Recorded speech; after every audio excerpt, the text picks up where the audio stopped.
First see Alex Pierce's 13-year-old head bobbing in the swimming pool water in the first seconds of the surveillance videotape. He looks like the rest of his middle school class, a little boy having the time of his life at the festive end of the school year band and choir pool party taking place at the local high school in the Murrieta Valley Unified School District. Only a properly trained lifeguard scanning the pool would notice the signs of distress in little Alex in the deep end of the pool, his hands reaching out before his head slips under the water amongst the laughing children. The pool at the high school had lifeguards that were not properly trained, and they were supervised by a head lifeguard, Keith Good. And what Keith Good should have known is that with every second that passed for a child underwater who is not breathing, the chance of brain damage increases and the chance of survival decreases. 60 seconds pass. At this point, brain cells deprived of oxygen begin to die. Time is now of the essence, and on the surface, no one notices that Alex has disappeared. 2 minutes pass. A couple of 13-year-old children notice Alex underwater, and they valiantly struggle to get his body to the surface, unaided by any lifeguards or adults. Alex has gone without oxygen for approximately 2 minutes, and he is unconscious and not breathing. Finally noticing Alex, two lifeguards take a backboard and place Alex's unconscious body upon it. Now, although standard protocol is to immediately remove him from the pool and begin CPR, the lifeguards do nothing. 3 minutes.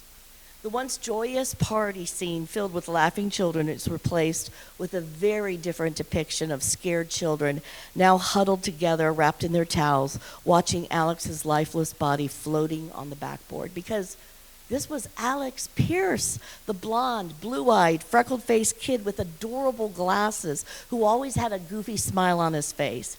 He sang in the choir. He loved Legos and video games, and he dreamed of someday creating his own video games in bright, vivid colors. His classmates and his teachers loved him. He was the one who could make anyone laugh and smile. He brightened their days. 5 minutes pass. 5 minutes without oxygen. At this point, irreversible brain damage is certain, and his chance of survival diminishes with every second. He needs oxygen. He needs CPR. He deserves a fighting chance. The lifeguards and adults do nothing. Although the school did have an AED defibrillator, it remained locked in a shed. 9 minutes. Paramedics finally arrived, and they are shocked when they see a lifeless little boy in the pool.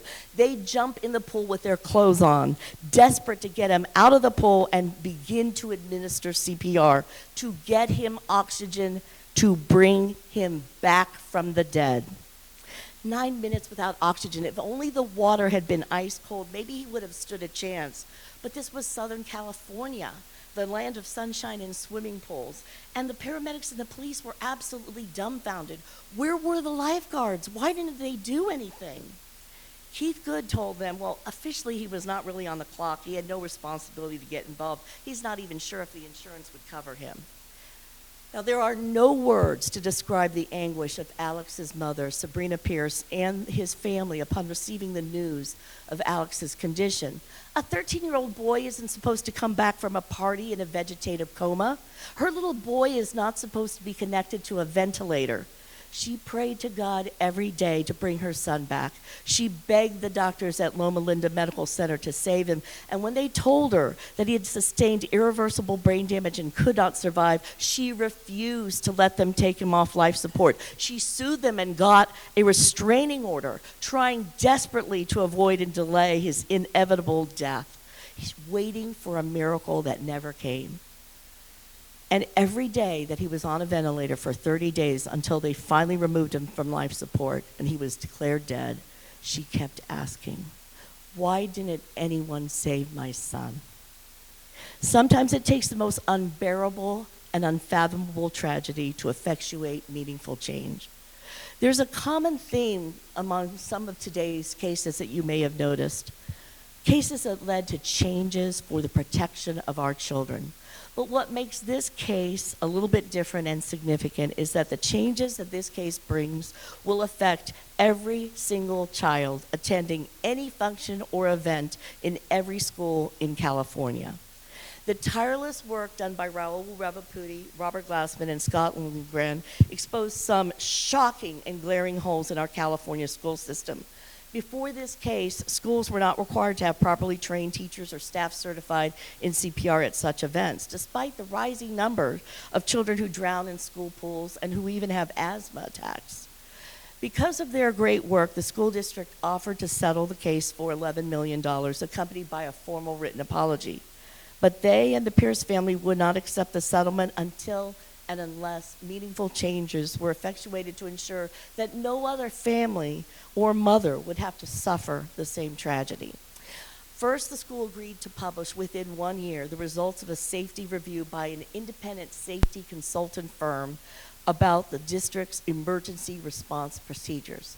But more importantly, the family and the team went to the district assembly member, Melinda Melendez, and together, with the help of the COC and others, drafted and promulgated what has become known as Alex's Law, which would now require that all schools provide CPR-trained personnel and staff at athletic programs and school events and offer CPR training to its teachers and employees. The bill has already passed unanimously in the Assembly. It's on its way to the Senate, and it should be signed by our governor. I just want to note that this is the 4th time that RAHUL RAVIPUDI has been a finalist for this award, and this is the 3rd consecutive year that he has been a finalist. And there's no guess as to why. He deserves this award because in every case that he is in, he fights to change the laws and improve lives for not only his clients, but for all consumers as well. So again, in the time that I have left, can all of the nominees again rise, and we all owe you a huge debt of gratitude.